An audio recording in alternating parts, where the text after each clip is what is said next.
6. Thanks for joining us. I'm Madison Pitch. And I'm Cole Miller. Nebraska's Fair Housing Act is put in place to ensure a fair fight for every Lincolnite when it comes to finding a place to call home. But one group here in the city says its current form isn't enough. They were able to gather enough support to have a proposed change appear on next week's general election, though some landlords argue what some call discriminatory practices are simply business decisions.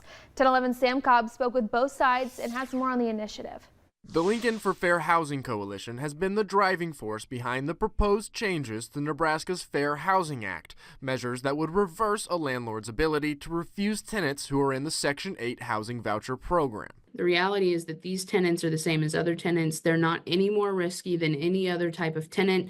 There's nothing inherently risky about tenants on this type of income. According to the coalition, housing is unaffordable for 46% of all Lincolnites, and 1 in every 3 people who acquire a housing voucher after passing an approval process end up having to return them after being refused by every landlord they attempted to rent from. Those tools that we've invested in as a society, that we pay our taxes towards, are not being utilized to their fullest extent when folks can be turned away just because that's the way they would use to pay their rent. That's the income that they would use. Landlords argue that not renting out to those in the Section 8 program isn't discrimination because it's a government program. That means it comes with mandates, one of them often requiring the homeowner to front the bill for damages. You know, I have empathy for everybody that can't afford to pay their rent, but there are circumstances to protect our investment. Scott Hoffman has been a landlord in the city for over 40 years and says if the federal government covered cost of major damage to rentals,